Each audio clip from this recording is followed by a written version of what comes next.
Et maintenant, on peut partir. Alors pour les nouveaux, tout de suite, un cadeau de bienvenue que les gens y connaissent. L'art de la communication, il y a plus de 200 000 vues, c'est plusieurs semaines de travail. Et ça, c'est quelque chose, j'en fais plus un business, mais j'ai beaucoup travaillé dessus. J'ai pratiquement 3 ans de formation sur ce qu'on appelle les couleurs. Mais c'est pas que les couleurs, c'est surtout comment on arrive aux couleurs. Souvent, les gens parlent de couleurs, mais comment on arrive aux couleurs. Et ça, c'est les travaux de Carl Gustav Jung. Et donc là, vous avez pas mal de choses en termes de communication, qu'elle soit orale, digitale, écrite, ou même pour faire un simple mail. Voilà. Donc là, c'est de la personnalité et c'est l'art de la communication ou du comportement. Le président webinaire, voilà, donc c'était les lois du succès. Et on va directement aller maintenant dans ce qui nous intéresse ce soir, ce qui nous rassemble ce soir, la modélisation. Alors, c'est quoi le programme de la soirée? Donc, le webinaire en lui-même, hop, les étapes clés. Hein. Donc, comment on modélise? Alors là, j'ai un petit souci dans mon affichage. On parlera du prochain webinaire, il y aura les questions-réponses, mais après, je vais vous montrer comment moi, à la rigueur, j'utilise la modélisation. J'ai ma tablette graphique que j'ai rangée, non, elle est là, et surtout quelques applications. Vous allez voir que la modélisation, on peut l'utiliser dans plein de choses. Hein, moi, j'utilise pour tout, pour tout. Aujourd'hui, je modélise tout. Ce webinaire-là, c'est un modèle. Quand je fais par exemple un déroulé pédagogique, je fais un modèle. J'ai fait une facilitation mardi à Paris. Qu'est-ce que j'ai fait? J'ai utilisé un de mes modèles, etc., etc. Un modèle, j'en fais tout le temps, tout le temps, tout le temps. Et aujourd'hui, je gagne beaucoup de temps. C'est un des avantages, mais on en reparlera. Donc, ce webinaire est vraiment fait pour ceux qui veulent comprendre ce que c'est la modélisation, parce que j'en parle souvent dans mes webinaires et les gens me disent « Mais c'est quoi Eric? C'est quoi Eric ?» Voilà. Alors, la citation du jour. Qu'est-ce que la citation que je vous ai réservée aujourd'hui? Les amères leçons du passé doivent être réapprises sans cesse. Albert Einstein. J'adore Albert Einstein parce qu'au-delà d'être un physicien, c'est aussi un philosophe, je trouve. Et je trouve qu'il a tout à fait raison. Et souvent nos politiques, ils disent on va tirer des leçons. Hein. Ils ont tiré beaucoup de leçons du Covid. Hein. C'est ce qu'ils ont dit. Est-ce qu'ils ont tiré les leçons? Ça, c'est autre chose. Je referme la parenthèse. Je suis pas là pour faire de la politique. Mais bon. Et la question du jour, qu'est-ce que vous utilisez comme processus pour tirer des leçons de vos expériences? Est-ce que vous avez quelque chose là-dessus? Peut-être que vous n'avez rien, hein, mais peut-être qu'il y a des gens qui ont quelque chose. Est-ce qu'il y a des gens qui ont un processus pour ça? Ou une méthode, un outil, alors mettez le mot que vous voulez, hein, une routine, retour d'expérience, ouais, voilà, par exemple.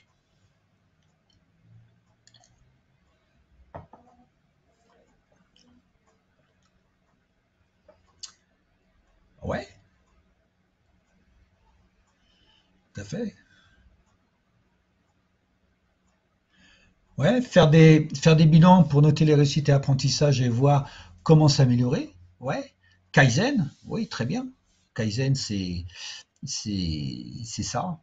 Kaizen, c'est plus mettre en routine en place aussi pour éviter la procrastination. Donc, ça, il y a beaucoup de choses dans le Kaizen. Hein. Bilan, rapport, graphique. Ouais, voilà. Alors, ok. Alors, rapidement pour les nouveaux, noter ce qui a fonctionné, ce qui n'a pas fonctionné. Ouais. Le coaching. Ouais. Ok. Le SWOT. Hein, force, faiblesse, menace, opportunité. Les feedbacks. Ouais. Feedback. Voilà. Donc, vous voyez, il y a des choses quand même. Hein. Alors, Gaps Analysis, je ne connais pas, mais je vois un petit peu ce que ça veut dire ayant dans le titre, l'analyse. Voilà. OK. Etc., etc. Super. Alors, pour ceux qui ne me connaissent pas rapidement, bon, je m'appelle Eric Baudet. J'ai coécrit un livre, les groupes de mastermind accélérateurs de réussite. Et justement, on en a beaucoup parlé, et quelque part, quand on a coécrit le livre, c'est ça qui est intéressant, c'est que la première question que Robert Diss nous a demandé, quand on lui a présenté, parce qu'il nous a fait la préface, il a dit « Expliquez-moi comment vous avez fait ». Et derrière cette question-là de Robert, il y avait « Comment vous avez fait pour coécrire un livre à 8 et aussi vite ?» Parce qu'il y avait aussi, quand on a essayé de trouver un éditeur, les gens ils ont dit attendez, faut peut-être redescendre sur terre là, les petits jeunes. Là. Enfin, on n'était pas si jeunes que ça. Parce que pour écrire un livre, c'est compliqué. Quand vous êtes deux, c'est difficile, mais à 8, c'est impossible. On nous avait dit que c'était impossible. Et non seulement on l'a fait, pour ceux qui l'ont dit, c'est comme s'il n'y avait qu'une plume, c'est comme s'il n'y avait qu'une personne qui avait écrit alors qu'on avait 8 coécrits. Et Robert, la seule chose qui l'intéressait, c'est comment on a fait. Et donc, eh ben, lui, il cherchait à modéliser, à chercher quelle est la différence qui fait la différence. Voilà. Donc, Robert Diss, voilà. Et c'est lui qui m'a appris à modéliser. C'est normal, c'est de la PNL. Moi, je ne suis pas PNListe, mais j'ai appris beaucoup à travers Robert. Voilà. Rapidement, mon parcours, bon, ça, vous l'aurez pour ceux qui ont les supports. J'ai commencé mon entreprise en 2010. J'ai fait une formation de facilitateur en assurance collective, puis formateur de facilitateur en assurance collective, où je peux dispenser les formations de Robert dans ce domaine-là, en son nom, et il n'y a pas de souci. Et c'est là que l'aventure a commencé, où nous avons coécrit un livre, et les groupes de mastermind accélérateurs de réussite, qui est maintenant traduit en espagnol et en anglais. Et maintenant, il y a la deuxième version. À la fin de ce webinaire, vous arrêterez de perdre du temps et vous gagnerez de l'énergie, de l'efficacité. La modélisation, c'est ça. Ça, c'est important. Et vous aurez surtout un outil à votre disposition simple et puissant. Souvent, alors je ne sais plus si c'est Einstein ou si c'est... Alors il y a Einstein qui l'a peut-être dit, et puis il y a peut-être aussi Edison qui l'a dit. Souvent, ils disent, c'est tellement simple que les gens ne le font pas. Parce que les gens, ils pensent que c'est simple, c'est pas puissant. Enfin voilà, c'est tellement simple, c'est simple, c'est trop simple. Et moi, une de mes valeurs, c'est la simplicité. Et je trouve que la modélisation, peut-être que je le fais, alors je le fais, j'ai ma manière de modéliser, c'est aussi de rendre les choses simples. Si c'est complexe, c'est compliqué et les gens ne le font pas. Donc le truc, c'est de simplifier les choses pour le faire. Et à partir de là, vous allez augmenter votre performance. Voilà. Alors pourquoi modéliser? C'est pour tirer des leçons de vos expériences, sagesse individuelle. Quand vous tirez des leçons de vos expériences, la sagesse individuelle. Mais le truc, c'est aussi de tirer des leçons des expériences des autres. Et là, on est dans la sagesse collective.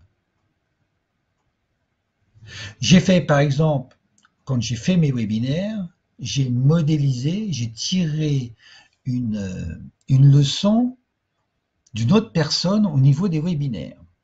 J'ai fait une formation pendant ou avant le Covid avec des marketeurs, et à un moment donné, on parlait des webinaires, et on parlait des résultats de webinaires.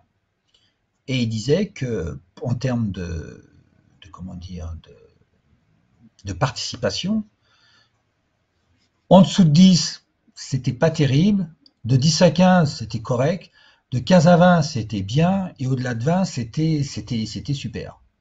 Et moi, j'avais 8%. Donc j'étais en dessous des 10. Et en les écoutant, j'ai vu qu'il y avait les relances, mais moi, mes relances étaient trop loin du webinaire. Et donc, j'ai dit, tiens, ils font quel type de relance? Et c'est pour ça qu'aujourd'hui, vous avez reçu un mail et vous avez reçu un deuxième mail. Et en faisant ça, j'ai augmenté ma participation de 7-8% à plus de 15, 20, 25, voire même 30% en fonction des sujets. Donc ça, vous voyez, c'est quelque chose qui est intéressant. Vous voyez, là, par rapport à ce que j'ai, là, je suis à peu près à, pas 30%, mais je suis au moins 25%. Donc, je suis là.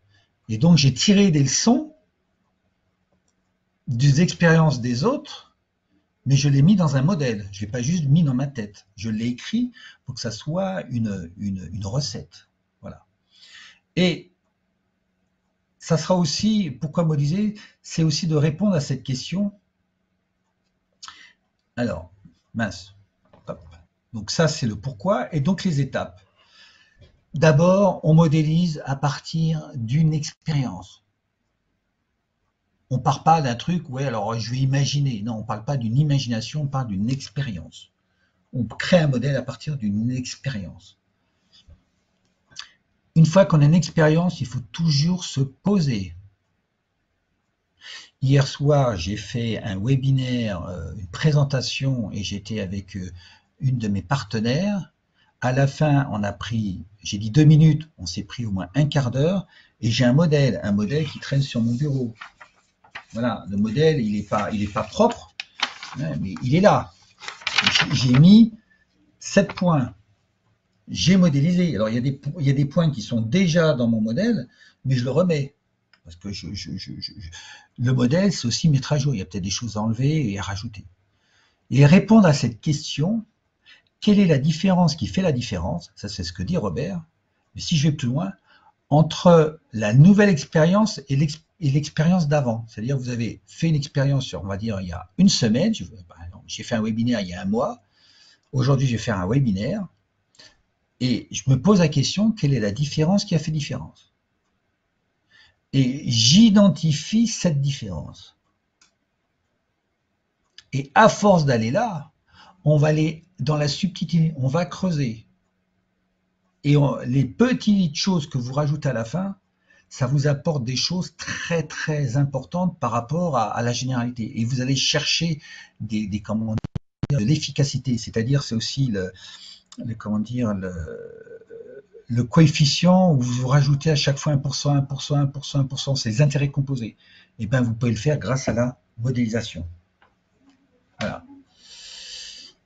Une fois que vous avez fait ça, que vous êtes posé la question, soit que vous partez de zéro, donc vous créez un modèle, ou soit que vous enrichissez un modèle existant. Mes modèles là que j'ai fait dans l'avion, c'est des modèles nouveaux. Donc je suis parti de zéro. Notamment, j'ai modélisé la loi de l'attraction. Je suis en train de modéliser la loi d'attraction. Donc, j'ai fait un modèle. Donc ça, c'est la première fois que je fais un modèle. Et mon modèle, là, sur la loi d'attraction, par exemple, il y a déjà 7. Voilà, 7. Et en plus, j'ai fait quelque chose, j'ai mis un modèle dans un modèle où j'ai mis les polarités. Voilà. Donc, j'ai mis des choses. Donc là, j'ai créé des modèles et... Alors, attendez, je vais couper les... Il y a des petits bruits. Voilà. Donc, il y a des fois, je crée un modèle, parce que c'est la première fois que je le fais. Donc, j'ai une expérience, je crée un modèle. Hein, ou j'enrichis un modèle. Alors, des fois, sur une nouvelle expérience, je dis, tiens, j'ai fait des conférences, ben, je vais déjà prendre ce modèle-là, parce que c'est la première fois que je fais un webinaire, c'est ce que j'ai fait quand j'ai fait mon première fois le webinaire. J'ai dit, dans ce que je fais dans la conférence, il y a des trucs qui doivent marcher pour le webinaire. Par exemple, les invitations et tout, j'ai dit, bon, je vais déjà partir d'un modèle existant et je l'ai transposé aussi. Donc, je suis parti de quelque chose qui ressemblait, et au lieu de repartir à zéro, j'ai essayé de partir à déjà une étape. Donc, vous pouvez aussi partir de quelque chose que vous avez transposé. Imaginez que vous êtes, je sais pas, entraîneur d'une équipe de foot, et puis tout d'un coup vous mettez au hand, eh ben, il y a peut-être des choses qui sont similaires dans le foot et le hand en tant qu'entraîneur. Je sais pas, c'est peut-être, je sais pas, l'entraînement physique, ben, il y a peut-être des choses qui sont similaires. Hein. Une fois qu'on a fait le modèle, devant chaque facteur, on va mettre une action. Car si vous identifiez les différences, les facteurs de réussite, et que vous faites rien, c'est comme si vous n'avez rien fait. Quand vous avez identifié un facteur de réussite, on va revenir, il va falloir le catalyser à travers des actions ou un comportement. Tiens, je dois changer mon comportement, ou tiens, je dois améliorer quelque chose dans mes actions. Et une fois que vous avez fait ce modèle-là, le nouveau modèle, ben, qu'est-ce que vous faites? Eh ben, vous réexpérimentez de nouveau. Voilà. Alors les exemples, tu les auras après, hein, Donato. Hein, ok. Voilà. Alors, on va prendre maintenant en détail toutes ces étapes. Donc, je vais vous inviter à prendre une expérience personnelle. Comme ça, vous faites en même temps l'exercice pendant le webinaire. Prenez une expérience personnelle sur laquelle vous voulez tirer, faire un modèle, tirer des leçons. Et vous répondez à la question, quelle est la différence qui fait la différence? Et cette question-là, on renferme 5 questions, parce que souvent, les gens ont une difficulté quand je leur pose ces questions à répondre. Moi, ça ne me posait pas de questions. Quand Robert me l'a posé, j'ai tout de suite, clac, clac, ça m'a tout de suite parlé. Et il y a des gens, ils ont une difficulté. Alors, notez bien ces 5 questions. Le but, c'est pas de répondre aux 5 questions, c'est de se les poser. S'il y a une question, vous avez une réponse, tant mieux. Si vous n'avez pas de réponse, tant mieux. Le but, c'est pas de répondre, mais c'est de se poser la question.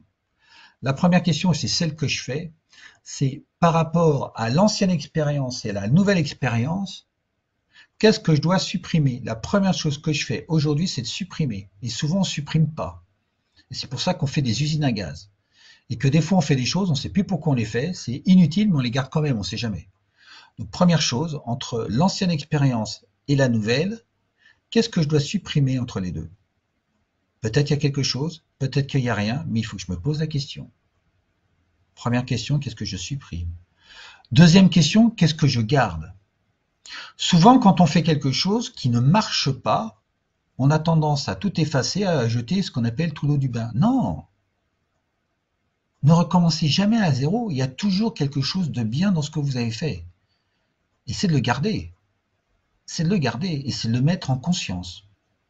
Donc je supprime des choses et je garde des choses en l'état, où je supprime tout. Troisième question, qu'est-ce que je fais moins? C'est pas qu'est-ce que je supprime, c'est qu'est-ce que je fais moins. Et par opposition, qu'est-ce que je fais plus? Dans l'exemple que je vous ai dit dans les relances de webinaire, j'ai refait plus de relances. J'en faisais déjà, mais j'en ai fait d'autres. Et j'ai enlevé une relance qui était à 72 heures avant. C'était trop loin. Donc j'ai fait des nouvelles relances plus près de l'événement. Voilà, c'est ça. Oui, Maëva, c'est la méthode STAR. Voilà. Et la cinquième question, qu'est-ce que je peux faire de nouveau? L'histoire que quand j'ai vu les gens, les marketeurs qui me donnaient, comment dire, leurs idées, eh ben j'ai mis des choses que j'ai pas moi vécues, mais j'ai tiré des leçons des autres. Donc j'ai fait quelque chose de nouveau que j'avais jamais fait. Donc ça vient pas d'une expérience à moi, c'est d'une expérience d'une autre personne. Hein? Donc c'est qu'est-ce que je fais de nouveau? À partir de là, eh ben vous avez répondu aux questions. Hop, je remets le chat. Est-ce qu'il y avait des micros ouverts?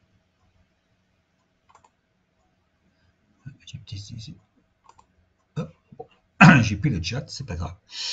Et en fin de compte, qu'est-ce qu'il y a? Pour créer un modèle, je mets le facteur de réussite.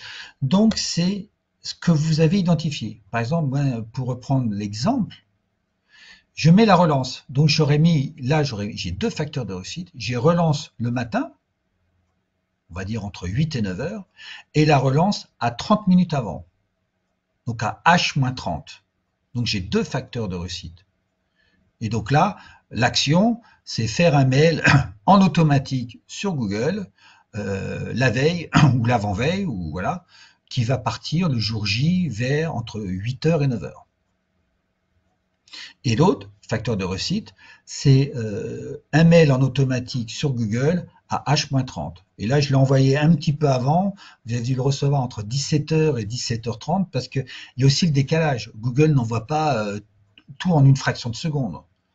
Et je me suis aperçu à un moment donné que quand je l'envoyais juste un quart d'heure avant, ben, il y a des gens qui le recevaient peut-être à 18h05 ou 10. Voilà. Et j'ai fait une chose aussi dans le dernier mail où pratiquement il est très court, très court, où il y a juste à trouver le lien. Voilà. Donc, vous mettez le modèle, mais surtout l'ordre. Parce qu'un des facteurs de réussite dans un modèle, c'est l'ordre. Imaginez que vous faites une mousse au chocolat et que vous essayez de monter les blancs-neiges sans séparer le jaune du blanc. Ben, ça ne marchera pas. L'ordre est très important. Et souvent, dans les modèles, c'est que souvent, l'ordre n'est pas respecté. Et je fais très attention à l'ordre des choses.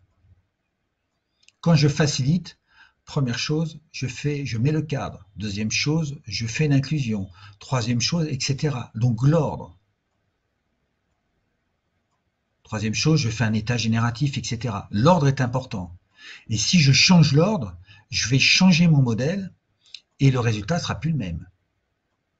Donc l'ordre aussi des choses fait partie du facteur de réussite de la modélisation. Je ne sais pas si vous avez fait des choses comme ça. C'est comme si vous vouliez coller deux planches de bois, que vous commencez à les clouer, que vous voulez mettre la colle après. Maintenant, il faut d'abord mettre la colle, vous rassemblez les deux planches de bois et vous les clouez. L'ordre est important. Hein, ça paraît évident, mais c'est quand même utile de le rappeler.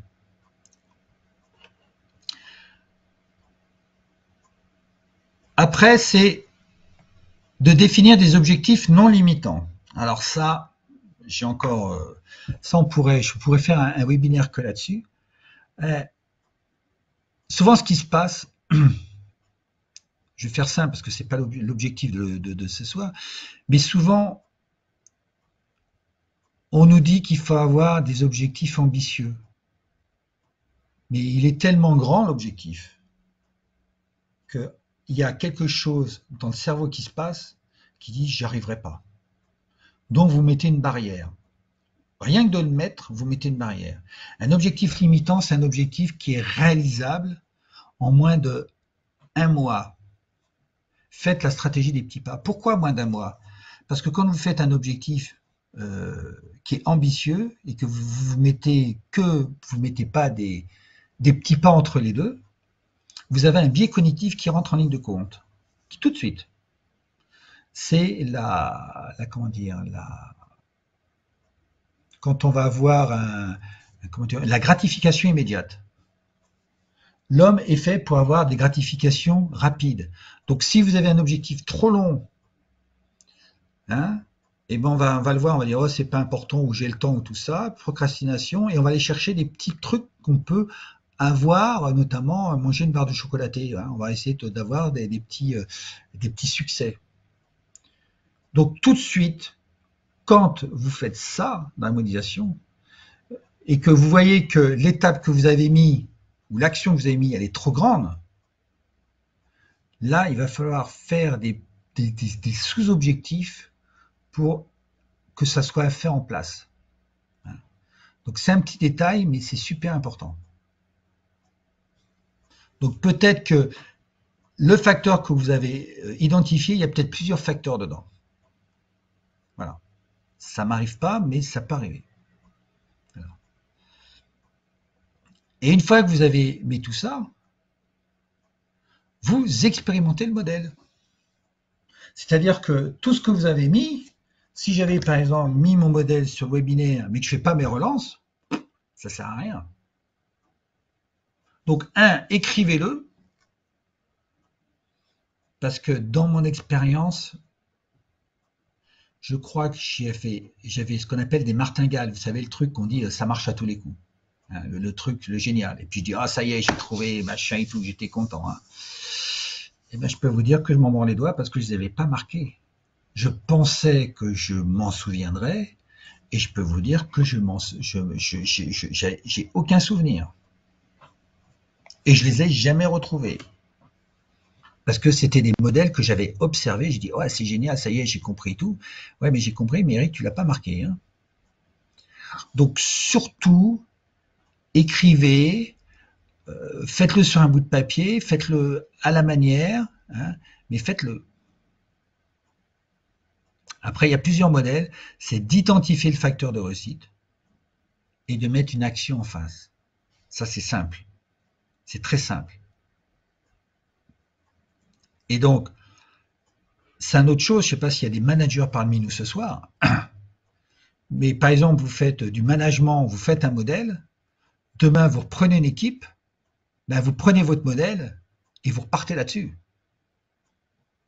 Vous faites un modèle, par exemple, si vous faites du recrutement, vous faites un modèle, et puis vous savez que vous avez votre processus. Tac. Vous organisez une conférence ou quelque chose, vous faites un modèle pour que la prochaine fois, ça fait ça.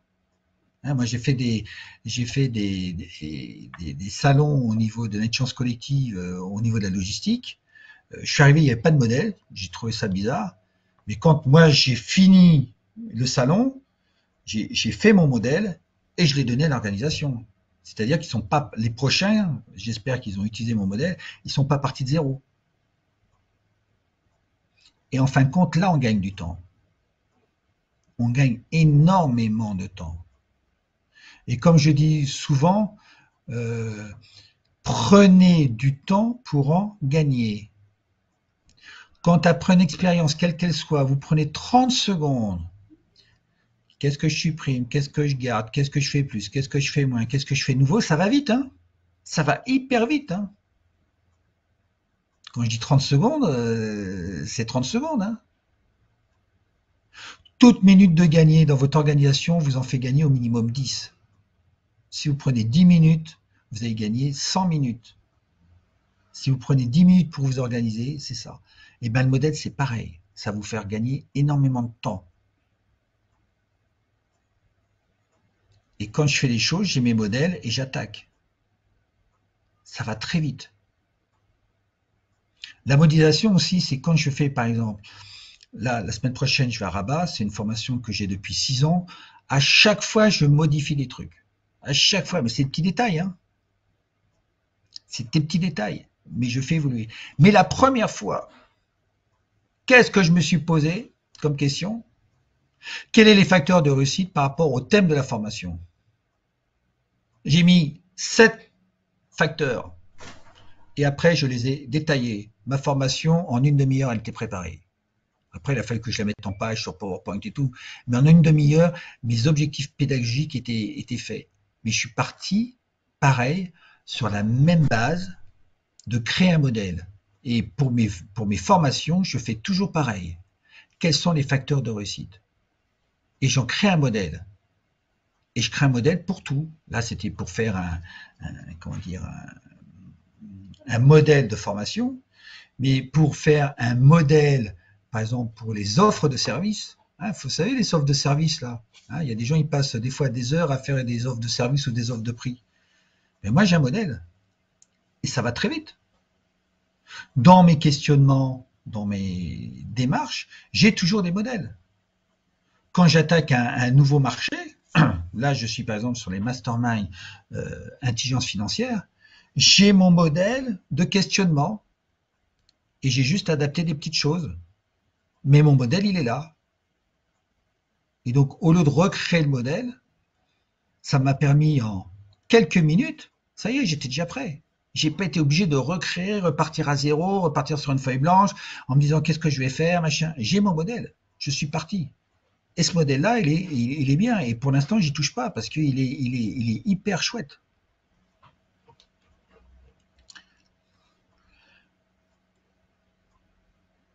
Alors, je remonte. Je regarde déjà là. Alors là, les bilans, on a répondu. Ok, donc oui, point fort, point faible, retour d'expérience, ok. Ça. 5 questions, qu'est-ce que je dois supprimer? Oui, c'est la première que je fais, hein. C'est comme si vous vouliez remplir une armoire, il faut d'abord la vider, il faut faire de la place. Donc je fais de la place déjà. Déjà, ça libère l'esprit. Parce que souvent, on garde des choses inutiles. Qu'est-ce que je dois garder? Oui, il ne faut pas jeter tout l'eau du bain. Qu'est-ce que je dois faire moins, faire plus? Qu'est-ce que je peux faire de nouveau? Oui. Non, alors, pour moi, il n'y a pas un monde professionnel et un monde personnel. Il y a un monde. Donc ça, tu peux l'appliquer, je sais pas, M, tu peux l'appliquer autant personnel, professionnel, associatif, sur tout ce que tu veux, hein. La modélisation, c'est être performant dans tout ce que tu fais. Quand tu fais une recette de cuisine, tu pars d'un modèle, qu'on appelle une recette, et puis après, en voyant quelqu'un, tu dis, ah tiens, tu fais ton couscous comme ça, ah, tiens, j'ai trouvé un truc, hop, et tu vas améliorer ton modèle. C'est une recette, hein. Donc tu le mets à tout, enfin moi je le mets à toutes les sauces. Si je peux gagner du temps, de l'énergie et tout, je le fais pour toutes les sauces. Comment peut-on déterminer les facteurs de réussite? Ben, par rapport à ton expérience. C'est ton expérience. Quels sont... Je vais prendre une autre chose. Mardi, j'ai fait, comment dire, une intervention. Et c'était une nouvelle équipe. Première étape, co-créer le cadre.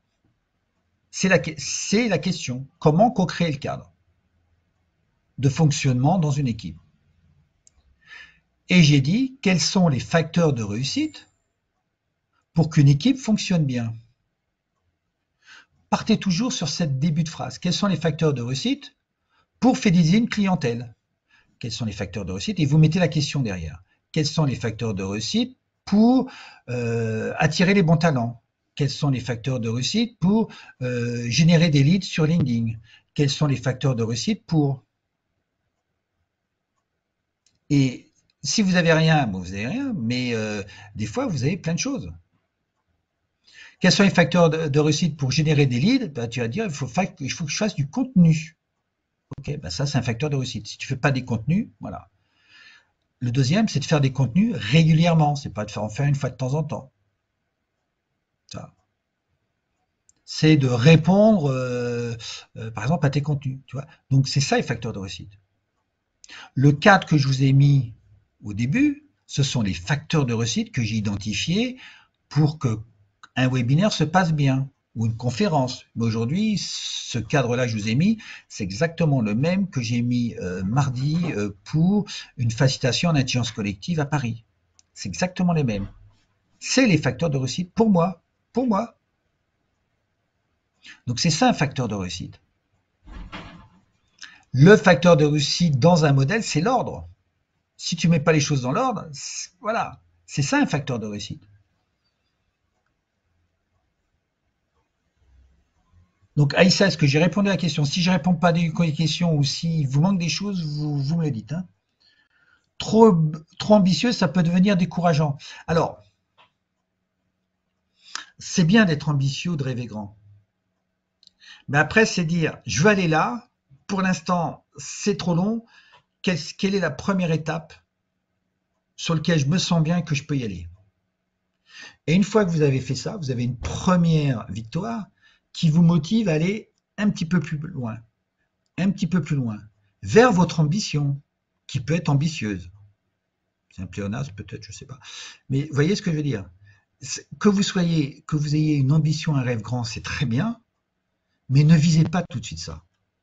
C'est allez-y, et la première étape, c'est de viser une étape sur laquelle vous êtes bien. L'intelligence émotionnelle, votre corps, vous dit si vous êtes dans le bon timing. Si vous déterminez un objectif, vous dites, oui, vous avez quelque chose tout de suite qui, hop, qu'est-ce que je peux réduire l'objectif où je vais me dire, ouais, là c'est bon, j'ai pas de croyance limitante, il n'y a rien qui me bloque. Mais derrière, il y a l'ambition. Si je vous dis demain, allez, j'ai l'ambition de monter l'Everest, déjà, c'est pas possible. Et puis je vais dire, ouais, j'aimerais, mais en fin de compte, je vais pas y arriver. Ça va être trop dur. La première étape, c'est peut-être d'apprendre l'alpinisme, puis peut-être faire un 2000, puis après un 4000, et puis après le Mont Blanc, et puis ainsi de suite. Là, c'est ça.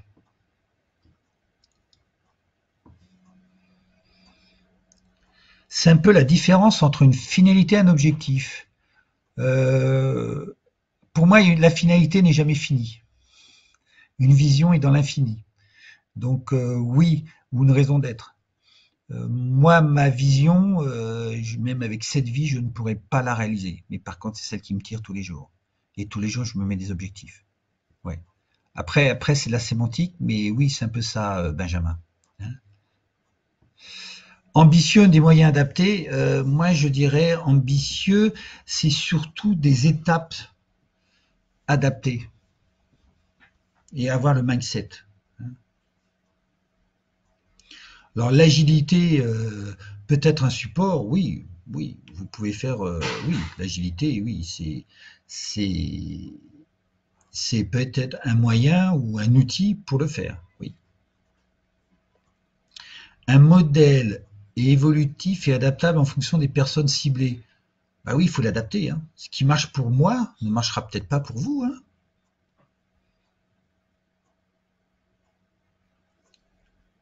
Souvent, ça peut marcher, mais il y a des fois, il y a des petits détails parce que l'environnement est différent, parce que peut-être il y a des choses qui diffèrent, et donc le modèle a besoin d'être adapté à votre situation.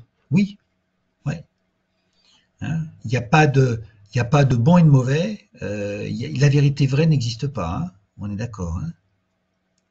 Chaque équipe, chaque individu étant différent, difficile d'avoir un modèle pour manager une équipe. Alors, JL, c'est là où que la co-création va. Tu peux pas faire un modèle qui plaise à tous, mais qui peut être partagé par tous. Et donc là, la co-création va permettre de répondre à un modèle pour manager une équipe. C'est pas un modèle que tu dois imposer, c'est un modèle que tu dois co-créer. Et un modèle que tu co-crées, par exemple pour les fonctionnements d'une équipe, ça appartient à tout le monde et à personne en même temps. Tout le monde parce que tout le monde a participé, mais ça n'appartient à personne parce que quelqu'un ne peut pas revendiquer à lui seul l'ensemble du modèle, puisque c'est tout le monde qui l'a amené, qui l'a nourri. Voilà. Une équipe peut être aussi modélisée. Ouais, bien sûr. Moi, ce qui m'intéressait, j'aime pas le foot, hein. Je suis anti-foot. Mais ce que j'aime beaucoup dans les sports collectifs, c'est vous savez, les documentaires qu'il y a eu dans les vestiaires. Et je trouve que là, il y a eu des choses à modéliser. Et par exemple, en termes de leadership, qu'est-ce qui s'est passé dans les vestiaires? Ben souvent, le coach, il était à l'écart. Et en fin de compte, c'était le leader de l'équipe, c'était le capitaine ou un autre, qui, en fin de compte, emmenait les équipes. Et le leader recadrait quand il y avait un dysfonctionnement, mais quand il y avait des victoires, il les laissait faire. C'est pas lui qui se prenait, il laissait l'équipe justement euh, prendre cette victoire et enfin il participait, mais il était souvent derrière, que ce soit Deschamps ou que ce soit Onesta ou autre, ils étaient souvent à l'écart. Et donc oui, une équipe et le fonctionnement d'une équipe, tu peux le modéliser. Tu peux, pour moi, tu peux tout modéliser, hein. Tu peux tout modéliser. Tu prends une équipe qui gagne, que ce soit les champions du monde de handball, là, ou, hein, et tu modélises, et je peux te dire que si tu fais attention, et alors il faudrait modéliser de l'entraînement au match, et enfin il faudrait modéliser tout, hein, mais oui, tu peux tout modéliser, hein. Et d'ailleurs, il y a eu des très très grands succès qui ont été modélisés dans le bas, de basketball américain, ouais. Et il y a eu des gens qui ont modélisé et qui étaient partis de zéro et qui sont devenus 6 fois d'affilée numéro 1 aux États-Unis, hein. Parce qu'il a créé un modèle, il a été chercher un modèle qui était hors sportif et il l'a amené dans le sport. Voilà. Et notamment tout ce qui était les statistiques. Alors qu'avant, on ne regardait que, on va dire, les hard skills, les compétences particulières, mais ils n'avaient pas regardé l'ensemble du système. Donc oui, pour moi, oui. Oui, la méthode PDCA, oui, oui, bien sûr. Euh, Quelle est la différence entre un modèle et un standard? Un standard, souvent, il n'est pas remis en cause, mais ça, c'est mon opinion. Un modèle, il doit être évolutif. Tout le temps, tout le temps. Moi, je change tout le temps. Enfin, je change. C'est de l'amélioration continue. Le modèle vous permet, vous savez, quelqu'un connaît la route de Nîmes, hein. Il y a une cale qui empêche de revenir en arrière, hein, la cale. C'est-à-dire que c'est une roue, il y a une pente, il y a une pente, et quand on monte, c'est la performance. Donc il y a la route d'énigme. Et il y a une cale. Et ben, le modèle, ça permet d'avancer et de bloquer le processus, enfin, que vous ne revenez pas en arrière. Pour moi, c'est ça l'image. C'est la cale qui vous permet de bloquer et que le processus ne revienne pas en arrière. Voilà. Oui, voilà, les All Blacks, voilà. Ah ben, les All Blacks, pourquoi ils gagnent? Ben, il y a peut-être des choses à aller chercher, hein. Voilà. Et aujourd'hui, je suis sûr qu'il y a des gens qui ont été observés. Souvent, quand les gens ils s'entraînent, c'est à mi clos parce qu'ils veulent pas que les gens piquent dans la course de l'América, notamment quand les Australiens, non, les Nouveaux-Zélandais ont gagné pour la première fois contre les États-Unis, que la première fois que les États-Unis ont perdu, ils avaient tout caché parce qu'il y avait une quille révolutionnaire.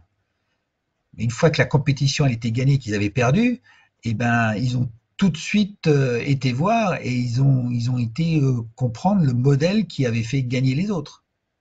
Voilà. Hein.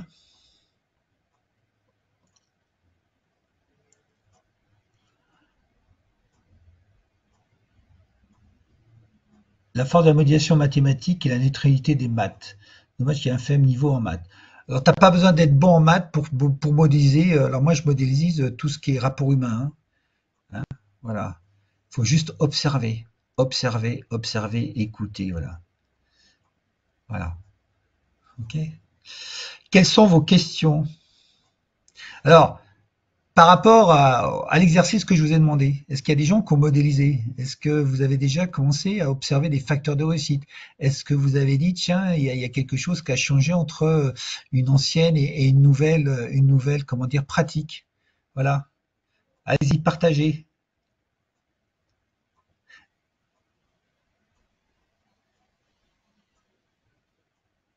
Alors, une chose, hein, le modèle, hein, d'abord faites-le avec un papier, un crayon, hein, ou avec des post-it, ça marche très bien avec des post-it, hein, notamment dans l'ordre, si vous ne savez pas trop l'ordre, ben, vous mettez des post-it, hein. Mais faites-le déjà avec comment dire, un crayon. Moi, je vais vous dire, j'ai fait Paris-Orly, donc ça fait quoi, un petit peu plus d'une heure, hein. J'ai fait une liste où j'ai mis une cinquantaine de noms. J'ai fait une première liste avec une cinquantaine de noms. J'ai fait un premier modèle. Voilà, j'ai fait une liste, il y avait 50 donc pour préparer un autre modèle. J'ai mis des annotations, j'ai fait le modèle sur la loi d'attraction, j'ai fait un modèle sur le sweet spot, c'est-à-dire comment déterminer le bon endroit de l'objectif. Voilà, je fais un autre petit modèle, mais bon, sans moi. J'ai fait un autre modèle sur mon mastermind, le modèle processus d'acquisition client, à partir d'un marché froid. Après, j'ai fait la génération de leads, liberté financière. Voilà. J'ai fait un autre modèle sur mes prochains webinaires, ce que je vous ai présenté, les 3 webinaires. J'ai fait un webinaire sur les traitements d'objections. Voilà. Et ça, je l'ai fait en une heure, hein. Et à 95%, mes modèles sont bons. Voilà. Oui, souvent, ce qui se passe, par exemple, je ne sais pas s'il y a des gens qui font des lancements produits. Souvent, on lance des produits, puis une fois que le produit est lancé, on repart sur un autre produit. Eh bien, il y a une chose qui est très simple, c'est quand on a fait un produit, on se pose et on dit quels sont les facteurs de réussite de ce lancement. Parce que moi, j'étais dans des sociétés, je ne connaissais pas tout ça à l'époque, hein, mais je me disais, tiens, on a fait ça, il faudrait qu'on le refasse. Donc j'avais dans cet esprit de modèle amélioration. Et souvent, les lancements de produits, les gars repartent à zéro. Et c'est pour ça que les lancements de produits étaient longs. Et puis il y a des fois, bah, ça marchait moyennement, parce qu'ils ne tiraient pas des leçons des lancements de produits avant. Voilà. Donc les lancements de produits, c'est un modèle, par exemple. On peut tout modéliser, hein. Une routine ou une habitude, c'est un modèle, hein. Si vous avez une bonne habitude, c'est un beau modèle. Si vous avez une mauvaise habitude, c'est un mauvais modèle. Je ne sais pas, Sandrine, quand tu fais tes tableaux, tu as un modèle. Tu commences peut-être à nettoyer tes pinceaux ou à la fin, tu nettoies tes pinceaux parce que si tu nettoies pas tes pinceaux, tu sais que la prochaine fois, tu vas perdre du temps. Donc, tu as des pratiques. Donc, il y a des choses qu'on fait naturellement. Mais ce qu'il y a, ça m'arrivait souvent. C'est que vous êtes dans le flow. Vous écrivez pas parce que vous y arrivez, quoi. Vous partez un mois en vacances. Et là, vous dites, mince, j'ai tout perdu. Vous avez comme s'il y avait un... Et vous dites, ce que j'ai fait il y a un mois, je ne sais plus comment je l'ai fait. Et si vous n'avez pas noté, là, vous allez perdre du temps. Oui, la gestion du temps, tu peux en faire un modèle. Mais bien sûr. Une des choses, par exemple, un des facteurs de aussi dans la gestion du temps, c'est de mettre des plages sur ton agenda. Tu dis, je vais le faire, mais si tu n'as pas mis de plage sur ton agenda, tu ne le feras jamais. Donc, ça évite la procrastination et ça évite la culpabilité. Donc, oui, tu vois, dans la gestion du temps, bien sûr, il faut modéliser. Ça te fera gagner du temps.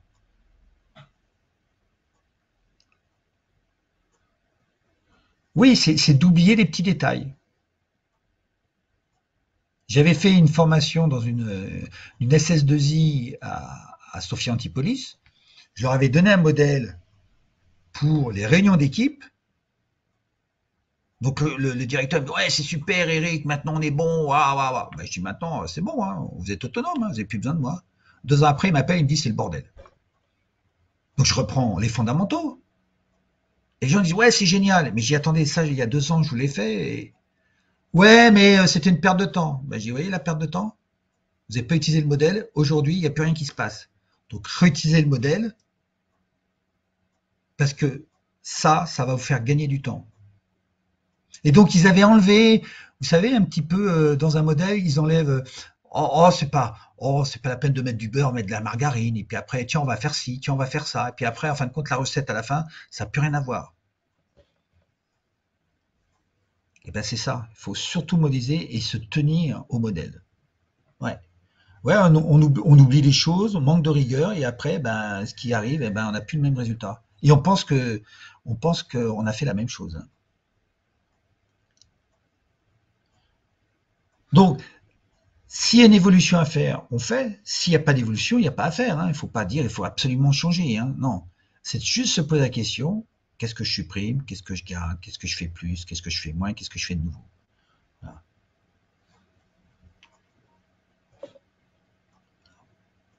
Alors, la route de Deming, voilà, c'est un peu pareil, hein. C'est, on a une, c'est pas mon truc, hein. Je l'ai regardé, mais c'est pas mon truc. Moi, je suis dans la modélisation parce que ça marche bien. C'est mon outil. J'ai très peu d'outils et je ne fais pas chercher. Mais le truc, il est là. C'est on fait quelque chose, on se pose, on réfléchit, on voit les améliorations à faire et on agit. Et c'est systématiquement. Voilà. On mesure les résultats, on voit les améliorations à faire, comment dire, on repratique, donc on fait. Après, on se pose, on réfléchit, on mesure, on améliore et ainsi de suite. Et ça, on le fait systématiquement et on le met dans des process, donc ça c'est très industriel, hein, pour que dans le process, on a la cale, hein, pour pas que on performe et puis tout d'un coup, hop, on revient en arrière. Donc si on ne processe pas, on revient en arrière. Voilà, c'est ça. Une cale, oui, on met une cale. C'est-à-dire, il y a une roue,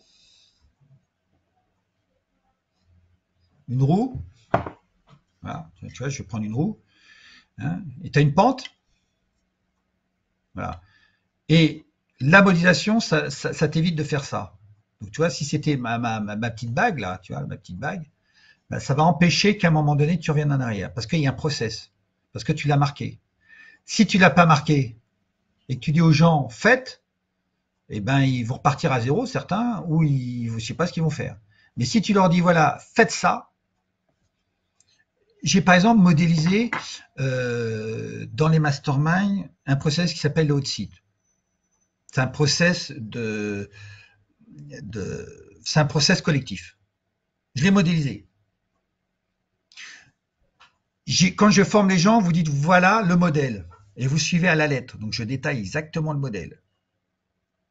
Je leur montre une première fois et après je dis à quelqu'un vas-y fais-le. Et bien la première fois, ils sont à 98% de ma performance. Tout de suite. Les gens disent waouh, c'est génial. Mais je dis t'as juste suivi le modèle, hein. Que si ils n'avaient pas un modèle comme ça, il leur faudrait combien de temps pour y arriver? Et c'est pour ça qu'au départ, le modèle, si vous avez un modèle que vous avez vu qui marche, faites-le sans changer. Parce que souvent, tout de suite, on veut changer, on veut mettre sa patte. Hein. Ouais, non, maintenant, moi, je suis plus intelligent. Non, faites le modèle qu'on vous donne. Et après, avec vos expériences, s'il y a à l'améliorer et tout, faites-le. La carte mentale n'est pas la même chose. Hein. La carte mentale, c'est juste pour poser hein, le map mapping. C'est pour poser. Alors, tu peux faire un modèle à propos du map mapping. Ça peut être ça. Tu peux le faire.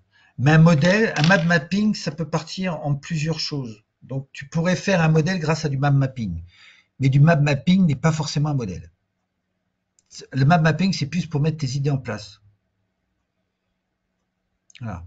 Tu peux faire un modèle grâce à du map mapping, j'en ai fait. Hein. Moi, je sais pas si je les ai encore sur cet ordinateur-là. Je l'ai peut-être sur mon disque dur, enfin sur un disque dur. Mais j'ai modélisé à partir de l'outil MapMap, qui est Map Mapping 8. Voilà. Mais aujourd'hui, je le fais comme Robert, facteur de réussite, action. Alors, il y a plein de modèles. Après, j'ai plein de choses à faire. Hein. Mais je pars toujours des facteurs de réussite et après, je mets une action. Voilà. Donc, ça peut être mais tu peux le faire avec du map mapping. Ouais. Quelles sont les questions que vous avez d'autres ou quelles sont les questions que j'ai pas répondu ou qui demandent un complément?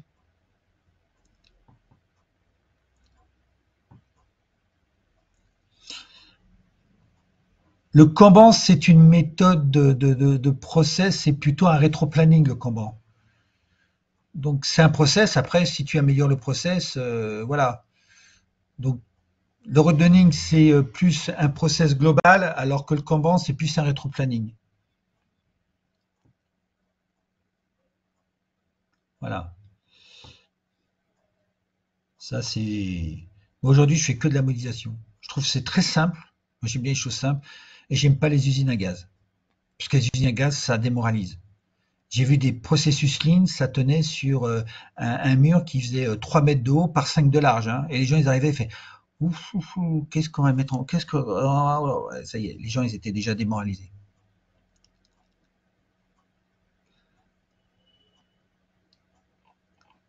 Quand on fait des choses simples, voilà.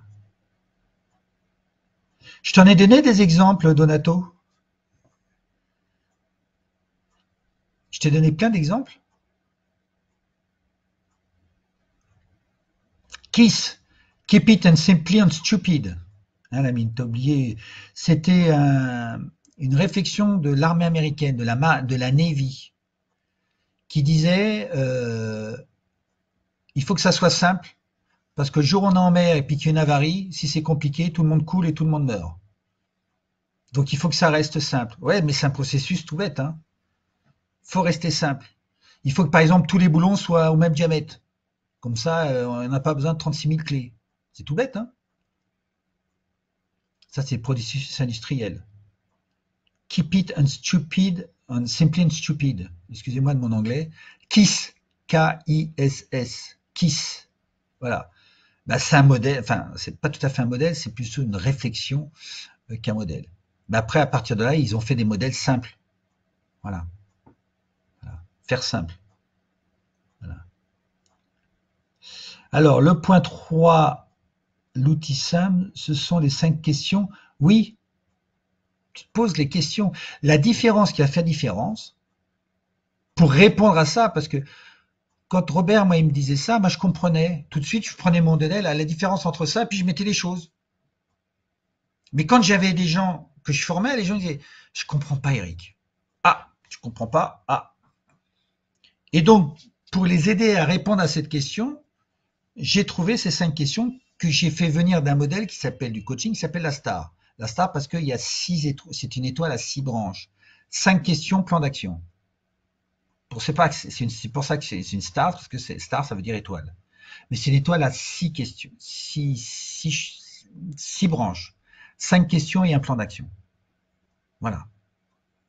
Donc, j'avais ce modèle-là, quelle est la différence qui fait la différence? Les gens ne comprennent pas, donc j'ai pris un modèle existant, et d'un modèle, j'en ai fait un deuxième.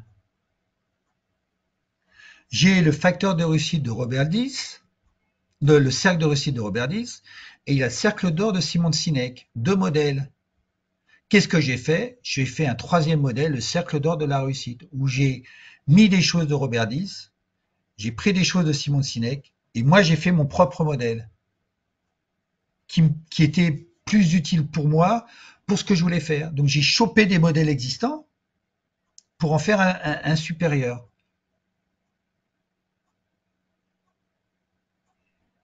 Dans le modèle de Robert Dills, il y a passion, vision, mission, ambition, rôle.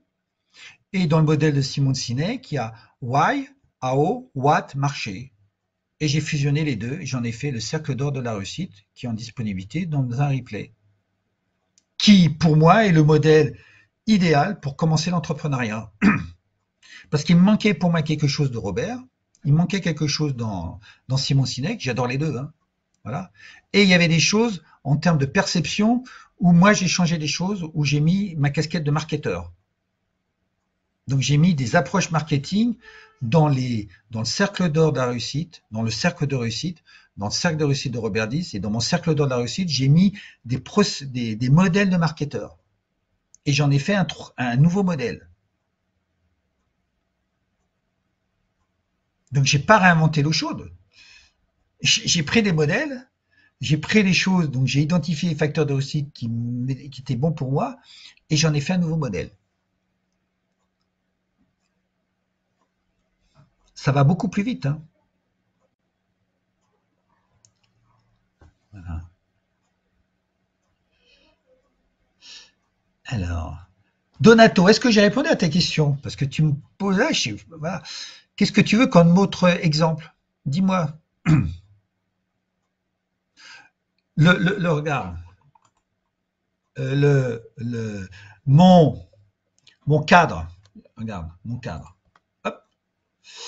Je vais prendre mon cadre, tout début. Je reviens au tout début.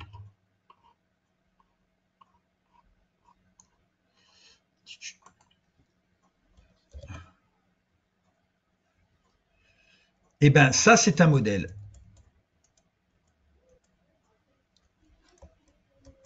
Ça, c'est un modèle. C'est le modèle pour moi, c'est les facteurs de réussite pour qu'une équipe fonctionne bien ou un webinaire ou une facilitation fonctionne bien. Je pose le cadre. Ça, c'est quelque chose que j'ai modélisé. D'ailleurs, je l'ai mis depuis très longtemps. C'est quelque chose que j'ai modélisé. Mes expériences, celles des autres, mes lectures. J'ai trouvé des choses dans les lectures. Présupposé accord Toltec, je ne l'ai pas inventé celui-là. Et il m'a sauvé, notamment avec Robert Dills, d'une super situation. On présupposait quelque chose, et notamment mon collègue, il dit pas de présupposé. Et on lui a dit, mais t'as raison. On est parti sans présupposé, et ça a complètement changé la donne. La bienveillance sans complaisance, c'est quelque chose qu'on a identifié dans nos pratiques quand on a fait les groupes de mastermind, quand on pratiquait pour faire des recherches. Et c'est grâce à ça qu'on a coécrit le livre. Et on a identifié un facteur.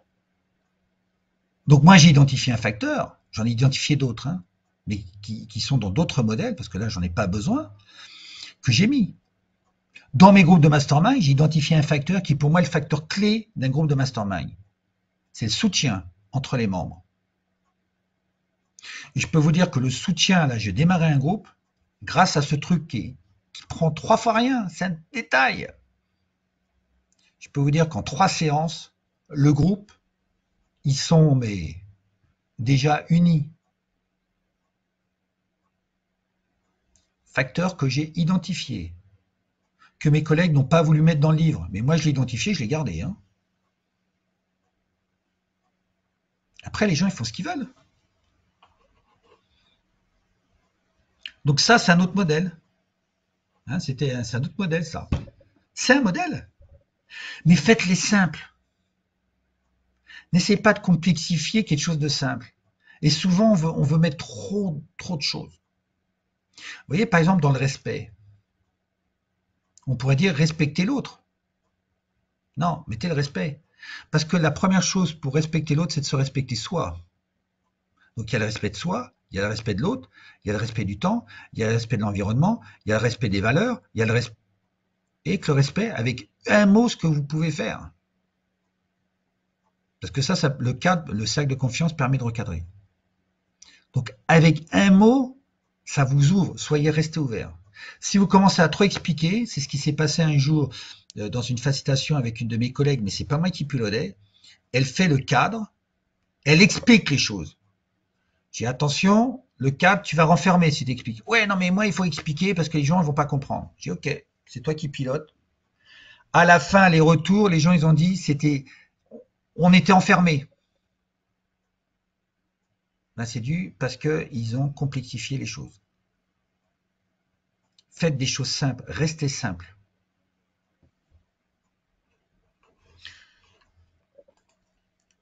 Donato, est-ce que j'ai répondu à ta question?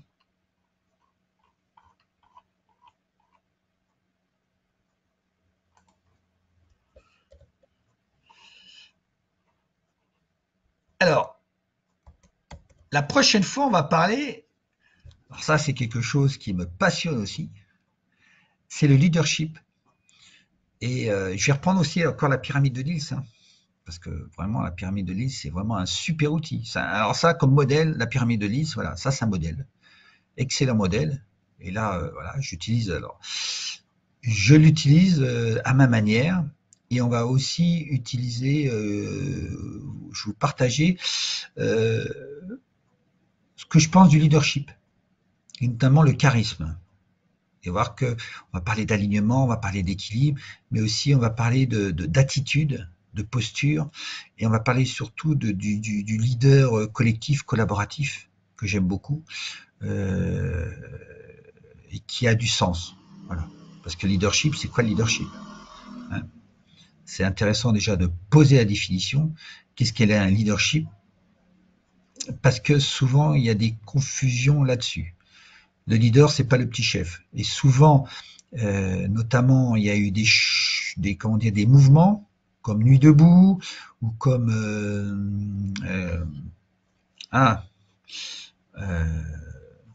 où ils voulaient pas de leader. Et ben ces groupes-là ont disparu parce que le leadership, il est obligé d'être là. Alors après, il y a en intelligence collective, on a des leaderships qui sont bien sûr collaboratifs. Donc ça aussi, c'est très intéressant. Comment on va pouvoir avoir de leader. Un mardi, il y avait des gens qui disaient ouais, mais le leadership, il y a quelqu'un. Je dis oui, mais le leadership, c'est aussi l'art de prendre le lead quand il le faut et l'art aussi de laisser de la place quand c'est plus le moment que toi tu prennes. Et ça, c'est aussi un leadership qu'on a dans l'intelligence collective. Et c'est super puissant. Ben, le modèle finalisé, par exemple, c'est... Alors, attends, tu veux un modèle finalisé? Attends, il faut que je t'en cherche un. Je vais t'en trouver un autre, hein. Mon cadre, c'est un modèle finalisé, hein, mais je vais t'en donner un autre, hein. Il faut que je le retrouve.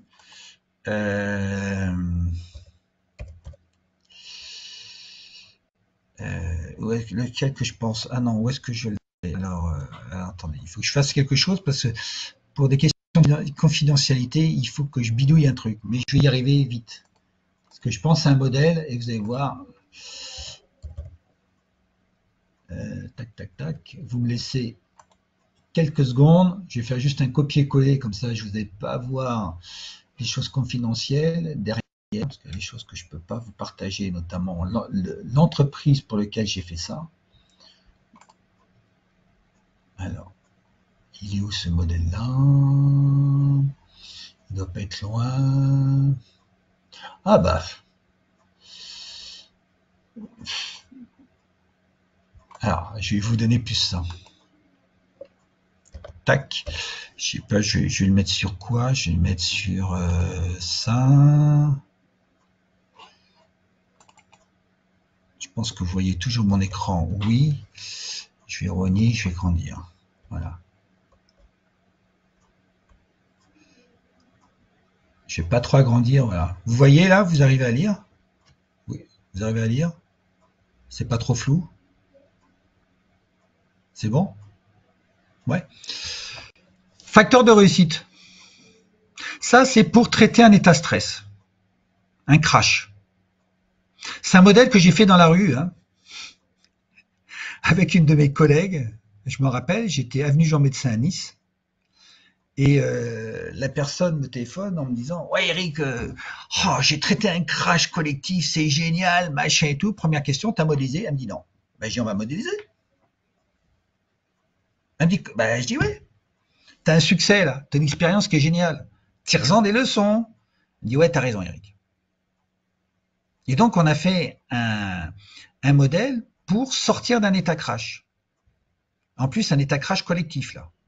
C'est-à-dire qu'elle, elle a vu un état crash dans son équipe, et donc elle a transformé un état crash, elle a sorti la personne du crash, et ils ont eu des choses magiques à la fin.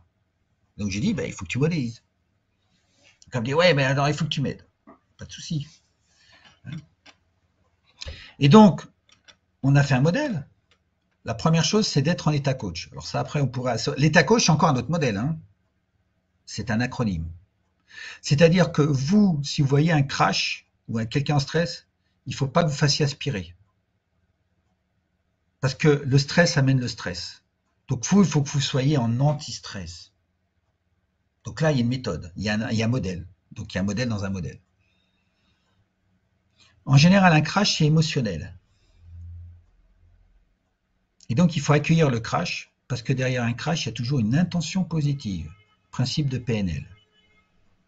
Donc au lieu de juger l'émotion, c'est de comprendre le stimuli. Mais c'est tellement facile de juger. Mais si je reprends mon modèle du début, pas de jugement. Vous voyez, tout est lié. Hein. Donc on accueille, et quand on accueille, on fait super, merci la colère. T'es un peu dingue, Eric. Mais ouais, mais c'est ce qu'il faut faire. Parce que derrière la colère, il y a toujours une intention positive, il y a un message derrière, il faut le décrypter. Au lieu de juger la colère, il faut dire, tiens, qu'est-ce que cette colère, cette émotion, elle est en train de nous avertir de quelque chose, à travers une émotion qui est la colère. Donc il ne faut surtout pas juger la colère. Voilà. Après, alors ça, c'est moi, c'est mon modèle. Robert Diss ne l'avait pas vu, mais moi, je l'ai vu et j'ai modélisé son comportement. Donc cette troisième ligne, c'est suite à une expérience que j'ai vécue avec Robert Diss, creuser le crash. C'est à Paris que ça s'est passé. Janvier 2016. Moi j'étais dans une posture où j'étais avec Robert. Voilà, j'étais là pour l'aider. Donc j'avais fait plusieurs formations avec lui et j'étais là pour l'aider. Et on s'occupait des groupes, on les laissait, et puis quand il y avait une difficulté dans un groupe, on intervenait. Et à ce jour-là, il y a une personne qui était en crash. Et donc lui, il sait que derrière un crash, ben, il y a une bonne nouvelle. Donc il accueille le crash. Et il traite le crash. Et le crash, c'est que la personne, elle voulait partir du groupe de travail. Et on était en formation d'intelligence collective. Il traite le crash. Et quand il a traité le crash, la personne, Robert dit, alors, vis-à-vis du groupe, ah non, non, c'est bien, c'est bon, j'ai plus envie de partir. Mais ce qui est intéressant, c'est ce qui s'est passé après. Quand on est tous revenus en présentiel, puisque c'était des groupes, il y avait une dizaine de groupes. Qu'est-ce qu'il a fait, Robert Dills? Il a fait quelque chose, et j'ai dit, là, il y a un truc, là. Là, il y a un truc qui se passe, là. Quelle est la différence qui fait la différence? Quelle est la différence entre l'état coach qui nous a fait le matin et l'état coach de maintenant? Ben, il a fait une différence. Et il s'en est même pas rendu compte, et je lui ai dit après. J'ai dit, là, il y avait quelqu'un qui avait envie de se séparer d'un groupe, et dans l'état génératif, tu as fait une connexion. Donc il y avait un genre de déséquilibre, hein, il a fait quelque chose. Et moi, je l'ai vu. Et là, j'ai dit, mais qu'est-ce qu'il est en train de me faire, Robert?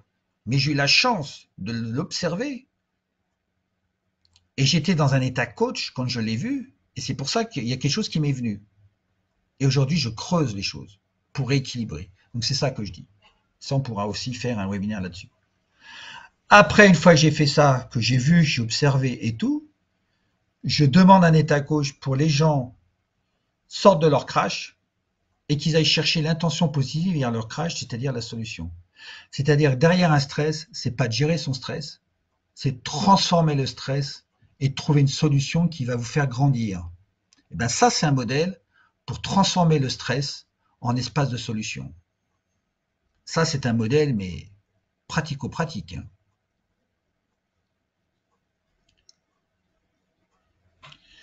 Alors, Christophe, comment tu mènes ton questionnement auprès de cette personne pour sortir de ce modèle?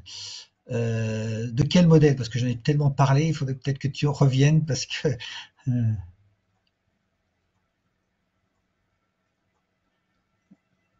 parce que je risque de te répondre à côté, là, Christophe. Prends à la rigueur ton micro, ou ce sera peut-être plus simple. Ah, celui de la personne dans la rue, j'ai pas vu après. Ah ben j'étais au téléphone, hein. Alors comment j'ai fait? Ben je lui dis comment t'as fait? Comment t'as fait au début? Remets-toi dans la situation, revécu. En plus, c'était chaud, tu vois, elle l'avait fait, il y avait quoi? Il y avait une demi-heure, quoi. Et toi, plus elle était excitée et tout. Je dis, ouais, Corinne, super, c'est génial, on va modéliser. Alors, j'étais à la Fnac, hein. En plus, elle était juste en face, hein. J'étais à la Fnac, comme ça, j'allais faire un truc. J'étais dans la rue, les gens, ils ont dû me prendre pour un fou. Mais j'ai dit, alors, comment ça s'est passé? Quelle est la première étape que tu as fait?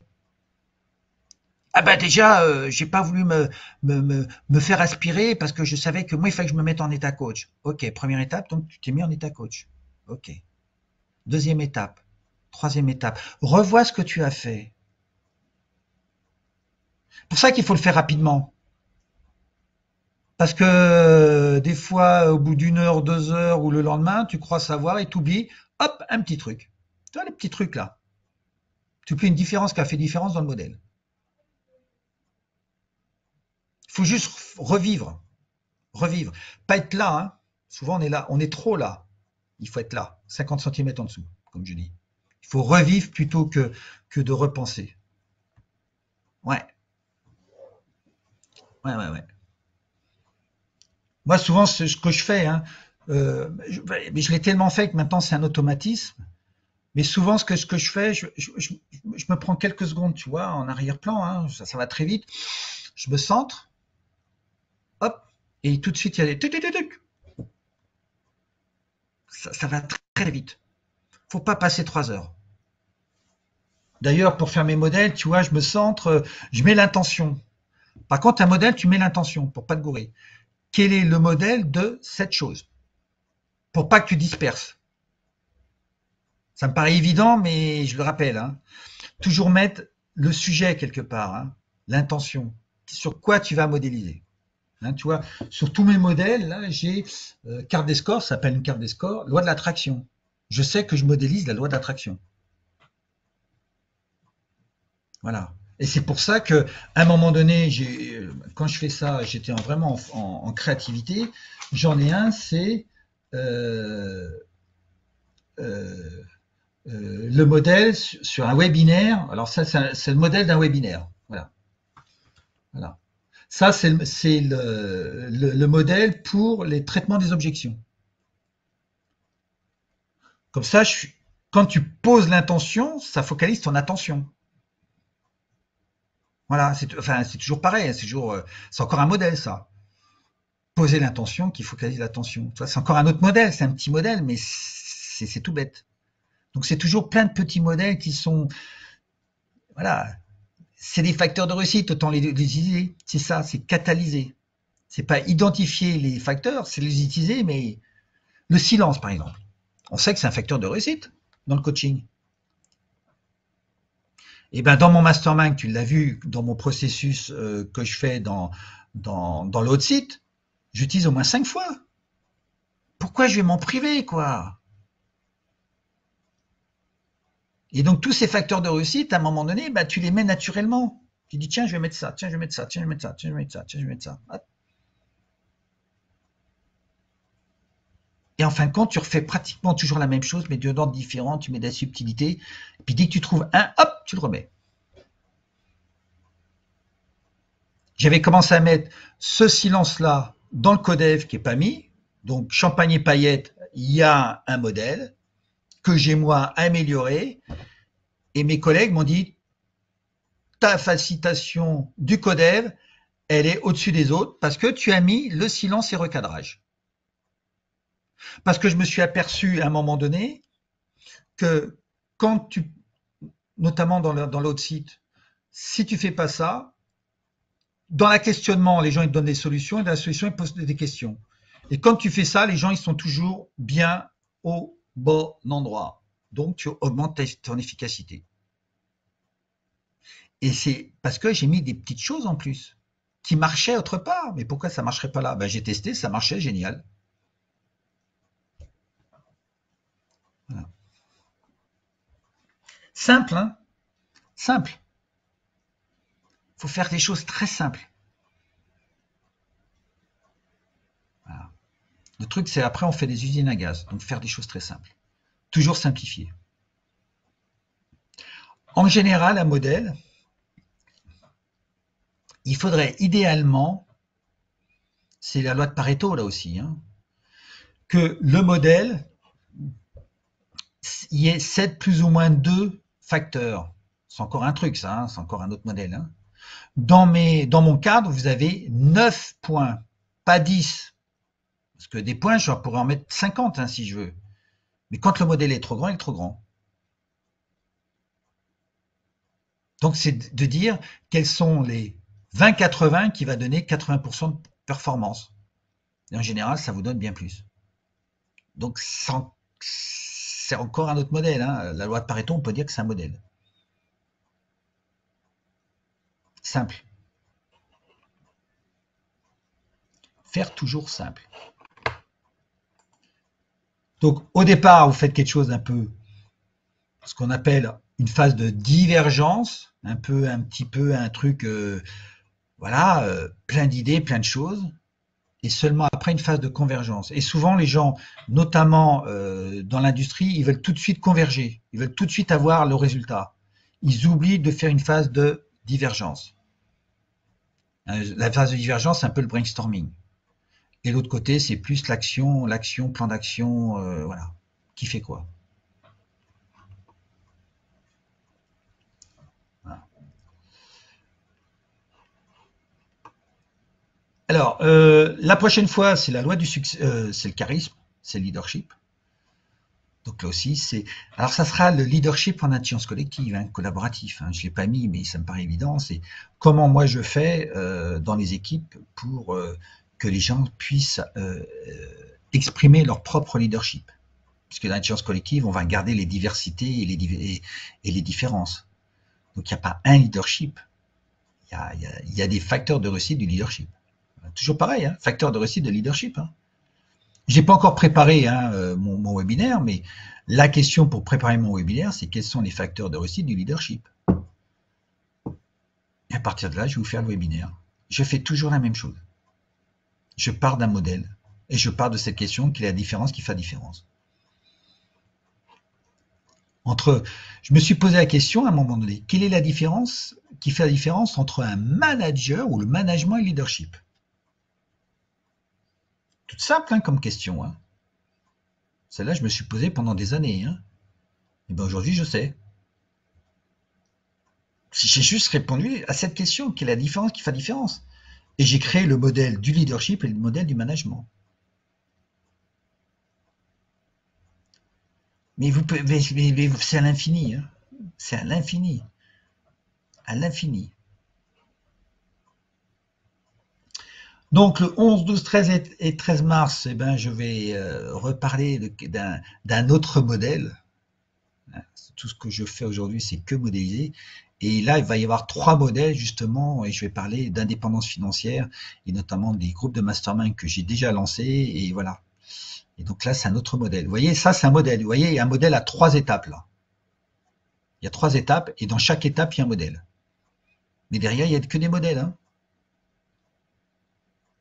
J'ai commencé ça, ce truc-là, on va dire, il y a 8 mois.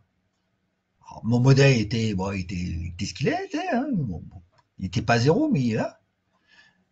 Et plus ça va, plus je l'améliore, plus je le modélise. Et avec ce qui est passé hier, qui n'a rien à voir avec ça, il y a quelque chose que j'ai eu hier dans mon débriefing sur lequel on a écrit un modèle avec ma collègue, que je vais mettre dans mes webinaires. Notamment, il y a 2 choses là que je vais mettre dans le 3e webinaire, voire même beaucoup de choses que je vais mettre dans le 3e webinaire. Ouais. pour améliorer ce webinaire-là. Et je ne l'ai pas tiré de cette expérience, j'ai tiré d'une autre expérience.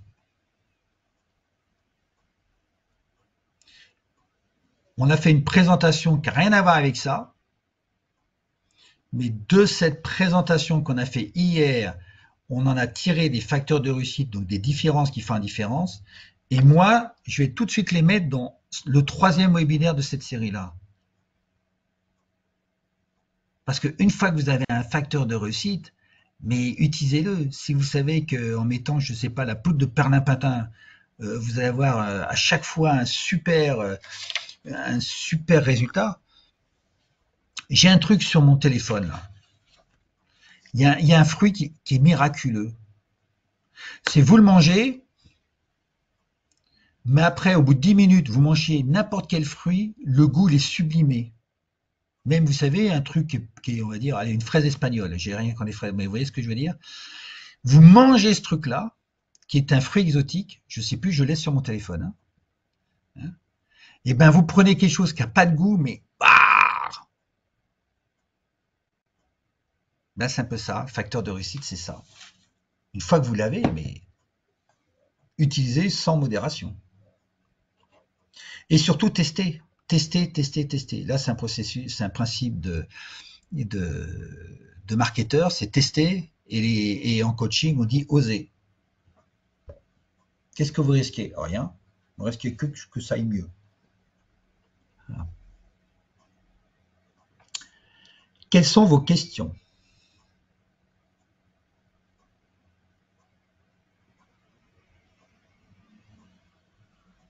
Alors, il y a quelqu'un qui m'a dit le lien de tout à l'heure. Le lien de tout à l'heure. Est-ce qu'elle est donc toujours là? Je vais vous trouver le lien. Tac. Le lien pour avoir les supports. Alors, que je vous le retrouve. Tac. Je l'ai. Je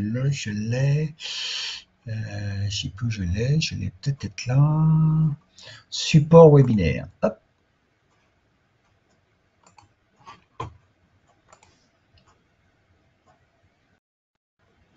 Tiens, pourquoi il me fait un erreur? Est-ce que c'est bon ça? Parce que l'affichage n'est pas terrible.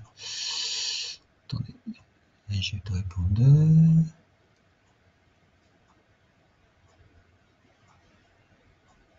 Ouais, normalement c'est celui-là. Tiens, bizarre. Il me fait un. Peut-être parce que j'ai un manque de mémoire.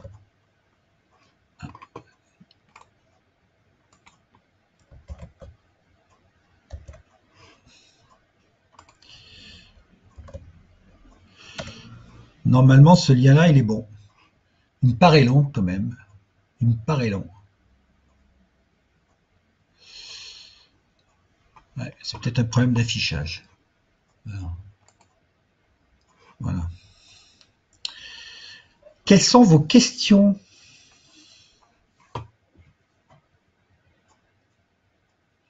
Donc pour ceux qui... Alors, exemple de modèle en santé, la pyramide de Maslow, oui, oui, c'est un modèle, la pyramide de Maslow, bien sûr. Bien sûr, voilà. C'est une... On l'utilise pas, on l'utilise pour plein de choses. La santé au travail, la sécurité au travail, la pyramide de Bird. Quand vous avez un meurtre, enfin pas un meurtre, excusez-moi. Quand vous avez une personne qui est décédée sur un lieu de travail, vous en avez 10 qui sont en burn-out, 10% de plus qui sont en dépression, ainsi de suite. La pyramide de Bird, c'est un modèle hein, qu'on utilise beaucoup en sécurité. Voilà.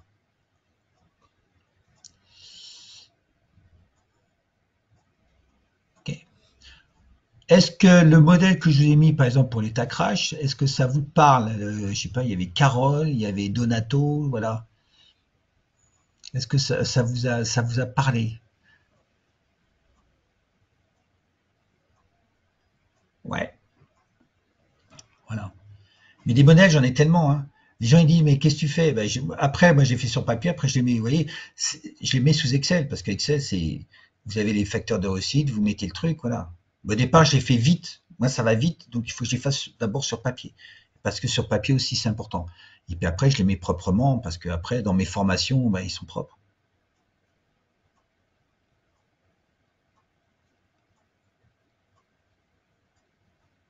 Le questionnement, il faut juste que tu te poses ces 5 questions. J'ai pratiqué quelque chose, qu'est-ce que je garde? Qu'est-ce que je supprime? Alors, qu'est-ce que je supprime? Moi, je fais d'abord. Qu'est-ce que je garde? Qu'est-ce que je fais plus? Qu'est-ce que je fais moins? Et qu'est-ce que je fais de nouveau? Peut-être que tu n'as pas de réponse. Eh bien, c'est OK. Tu t'es posé 5 questions, mais il n'y a rien à changer pour l'instant. Moi, je ne sais pas si elle est toujours là. Je ne sais pas si Irène, elle est toujours là. Irène, tu es toujours là ou pas? Est-ce qu'Irène, elle est toujours là? Non, elle est peut-être partie parce qu'elle avait quelque chose à faire. Ben, tu vois, moi, j'ai quelqu'un que j'ai formé. Je peux te dire que maintenant, c'est un automatisme. À chaque fois, je fais ma star. Donc, si je pose mes questions, et voilà ce que je dois faire.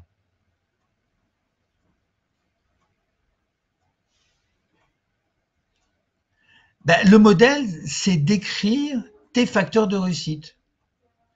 Quand je te dis la relance pour les webinaires, c'est d'un facteur de réussite. Et donc, je sais que pour faire mon webinaire, il faut que je prépare, par exemple là, Eventbrite. Donc, il faut que je prépare un texte. Aujourd'hui, je le duplique sur LinkedIn. Après, je prépare mon PowerPoint suivant un modèle bien déterminé, donc un autre modèle, parce que mon modèle de webinaire, il a 22, comment dire, 22 étapes. Tu ne le vois pas, mais il y a 22 étapes. Que les 22 étapes répondent à des modèles intégrés, qui est la structure d'or. Donc, c'est des modèles dans des modèles. C'est que des modèles. Hein. C'est-à-dire que c'est des étapes. Un modèle, c'est une recette de cuisine. C'est ça, hein, c'est une recette. C'est une recette. Donc une fois que j'ai fait ça, après, je prépare le webinaire d'après. Donc là, je dis notamment à l'épouse, tu me prépares le webinaire d'après, je te prépare déjà grosso modo le brouillon, va me chercher la photo, mets-le en ligne et tout ça. Voilà. Une fois que j'ai fait ça, ben, il faut que je prépare, par exemple, mes relances en automatique. Donc ça fait partie du modèle. C'est des étapes. Étape, action, et ainsi de suite. C'est-à-dire que la première fois, ben, je prends du temps, parce que voilà. Mais après, je prends mon modèle et puis ça va vite. Hein. Aujourd'hui, pour faire un webinaire comme ça, je prends mon modèle et j'ai juste à remplir les cases. Je sais mon intention qui était aujourd'hui la modélisation. Et là, je sais que dans tel slide, je dois mettre telle chose concernant mon truc. Je cherche pas, hein. J'ai juste à remplir. C'est ça le modèle. Et ça te permet de gagner du temps, surtout sur des choses répétitives. Et là, après, quand tu manies tes modèles, bah, tu vois, dans mon webinaire, j'ai des modèles qui sont intégrés, comme des poupées russes.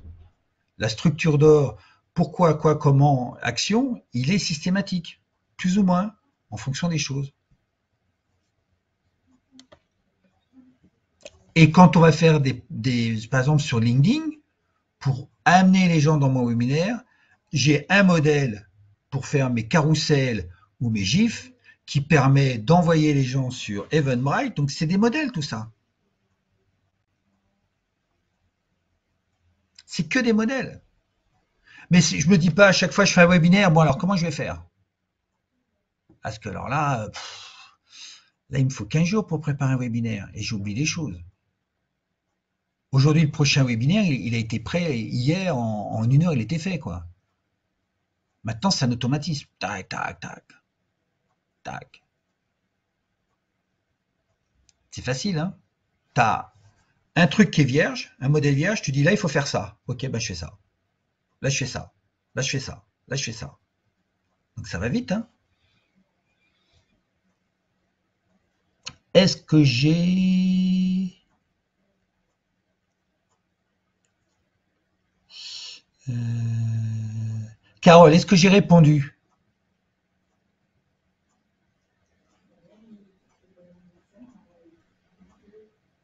Le lien ne marche pas. Ah, attends, je vais te le remettre. Je l'avais mis dans le chat, non? Je l'ai pas mis dans le chat?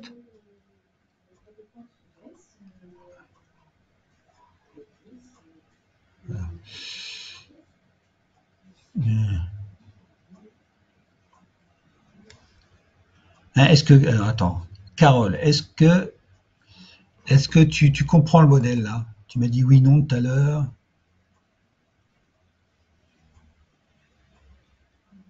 Ah, donc le lien a marché. Hein. Ok, super.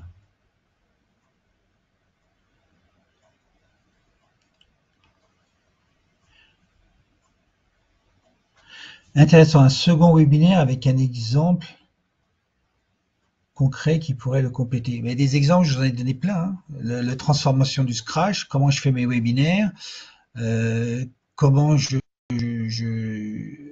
C'est toujours se poser ces 5 questions hein, et de les mettre juste sur une feuille. Hein.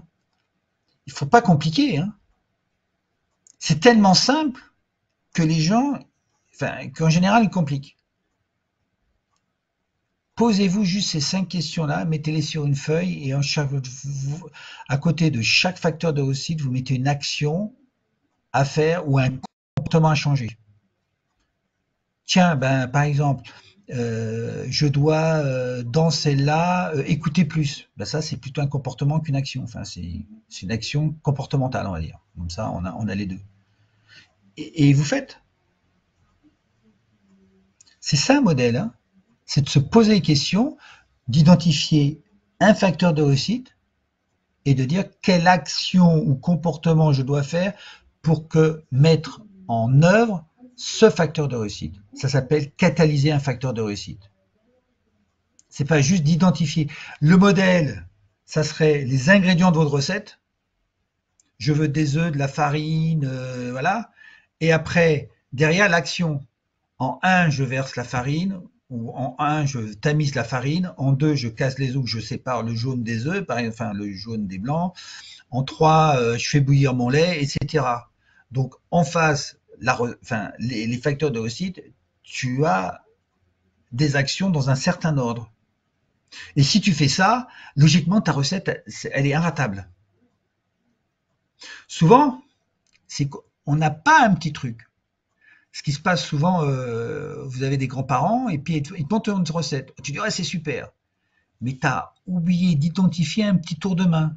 Peut-être qu'elle tourne, je dis une bêtise, hein, mais dans le sens inverse des aiguilles d'une montre. Et toi, tu tournes le lait dans le sens des aiguilles d'une montre. Et bien rien que ça marche pas. Et tu dis, pourtant, j'ai fait exactement ce que... Ben non, ben tu crois avoir fait, mais tu n'as pas fait. Voilà. Donc, c'est la modélisation, c'est d'observer. Normalement, tu prends quelqu'un qui n'y connaît rien, tu lui dis, voilà, tu appliques ça à la lettre, tu pars de zéro là, et tu vas arriver à un grand niveau en très peu de temps. Parce que tu as appliqué la lettre au détail. Tac, tac, tac. Ils ont fait ça pour des sportifs, où ils ont modélisé, mais tout, hein, dans le moindre détail, les gens qui tiraient à l'arc, donc tout, hein, comment ils posaient, comment ils respiraient, comment ils tout. Donc ils ont dit à quelqu'un qui connaissait rien, la première flèche, il l'a mis dans le mille, alors qu'il n'a jamais tiré à l'arc. Alors après, il y a la pratique, il y a l'entraînement. Hein.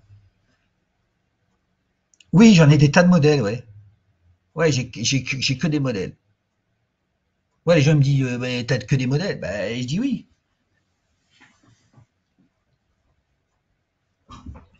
J'ai pas compris. Mais oui, oui, oui. Oui, j'ai des tas de modèles. Mais je sais que ça m'a fait gagner. Moi, c'est ce qui me manquait parce que j'avais tendance à improviser. Maintenant, j'improvise plus parce que aujourd'hui, j'ai vu que en modélisant, c'est de l'organisation, hein, et je suis hyper efficace.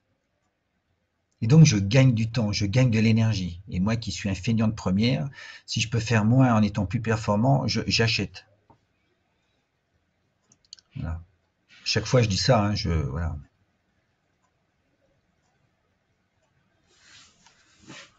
Voilà. Ouais, des modèles, j'en ai plein. J'en ai plein. Quand je mets une vidéo YouTube, j'ai un modèle, hein. Le webinaire que je vais mettre là, j'ai un process. Après, vous l'appelez comme vous voulez, hein, j'ai un process. Et mon process, il va me durer 4 à 5 heures. Je sais qu'il faut que je fasse ça, que je fasse ça, que je fasse ça, que je fasse ça. Quand je faisais des montages vidéo, il y a un jour, j'ai oublié un modèle, j'ai oublié un truc. Et je m'en suis rappelé, j'ai oublié une étape. Ah, j'ai oublié une étape.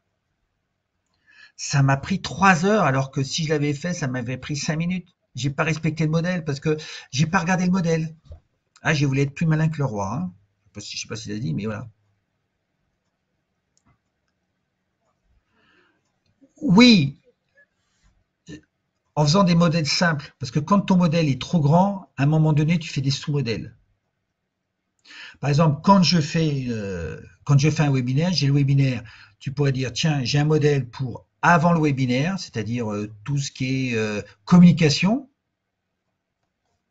Après, j'aurai le webinaire lui-même, c'est-à-dire tout ce qui est le PowerPoint, c'est un modèle. Hein. Donc, tu sépares. Parce que ça te permet un jour, ben, tiens, je dois faire une conférence. On m'invite pour faire une conférence, donc je n'ai pas à faire la communication, les machins et tout, tout s'occupe. Je vais prendre juste le modèle du webinaire, c'est-à-dire du support, du PowerPoint, et je vais l'utiliser pour faire mon support de la conférence. Donc tu vois, des modèles imbriqués, c'est ça. C'est des modèles dans des modèles. Et comme ça, ça simplifie. Parce que si ton modèle, tu le fais en une seule fois, tu vas dire, oh là là là là, et puis tu risques de passer une étape. Là, tu dis, voilà, je fais déjà ça, puis ça, puis ça, puis ça. Et comme ça, tu vas pouvoir extraire des modèles dans des modèles pour faire autre chose.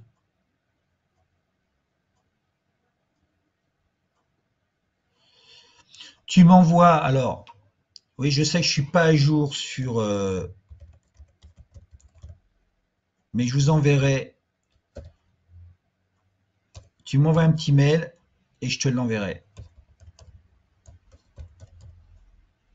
Hop,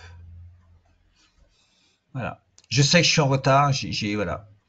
Et en plus là, je vais partir à Rabat, je vais avoir il va falloir que je, voilà.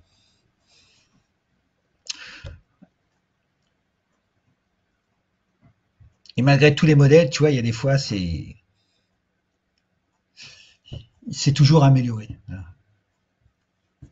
Oui, de toute façon, mais c'est un principe chez moi. Non, il n'y a pas d'urgence, je sais que c'est pas, voilà, mais ça sera fait. Ça sera fait. Merci pour votre patience. D'autres questions? Est-ce que j'ai répondu à tout? Ouais, des modèles, j'ai des. Mais c'est toujours pareil, hein. J'ai une feuille Excel et puis après j'ai juste à remplir. Hein. C'est toujours le même modèle. Ma matrice.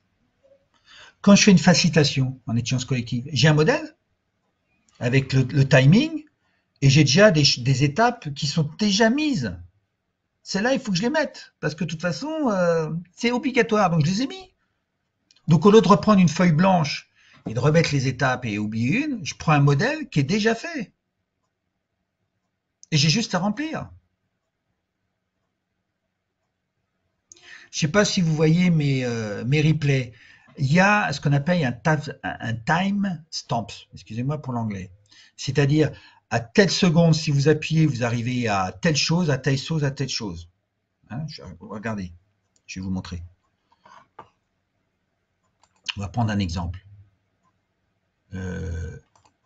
Hop. Ah, il y a le chat qui arrive. Le chat. Hop. Salut le chat. YouTube.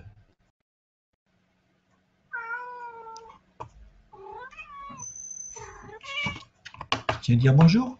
Allez. Contenu.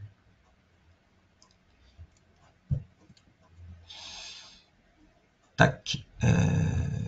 Si je prends, par exemple, le replay de la pyramide de Dix. Voilà.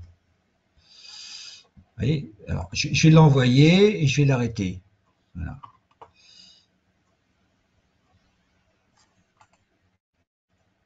Alors, je vais être obligé de passer les pubs parce qu'il faut qu'il.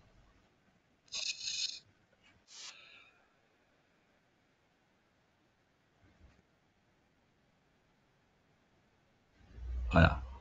Là, je vais mettre stop. Voilà, afficher plus. Ben, voyez ça là. Vous voyez, là, j'ai mon webinaire. Hein. Ça là, c'est le timestamp. C'est-à-dire que vous pouvez appuyer là et vous allez directement à 29 44. Hein? Et bien ça, et derrière, il y a un modèle. À chaque fois, je me tape pas ça.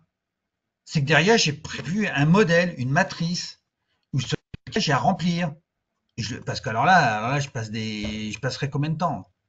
Déjà, je passe du temps, mais là, j'ai gagné du temps. Le modèle, il est là.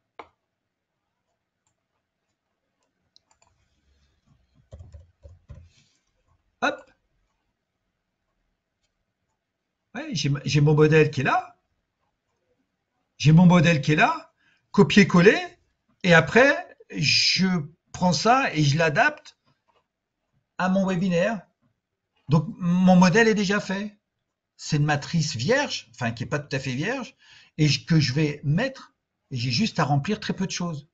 Mais je ne refais pas tout ça là. Vous voyez, c'est un modèle que j'ai fait. Voilà un autre modèle. Donc j'en ai partout des modèles. Hein. Voilà. Ce modèle-là, c'est encore un autre modèle.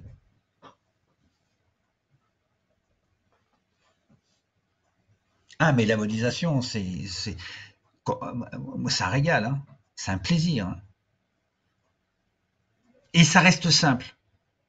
C'est quand c'est une usine à gaz que ça devient une contrainte. Pour ça, il faut rester simple. Parce que sans droit, c'est une contrainte et puis c'est pas plaisant. Moi, c'est un plaisir. Hein. Sans s'il n'y a pas de plaisir, moi, je fais pas. C'est très simple. Hein. Moi, je suis un peu un rebelle. Hein. Mais de toute façon, qui aime faire les choses qu'il n'aime pas hein. Tant qu'à faire, voilà. Et le modèle est là pour vous faciliter la vie. Voilà. D'autres questions?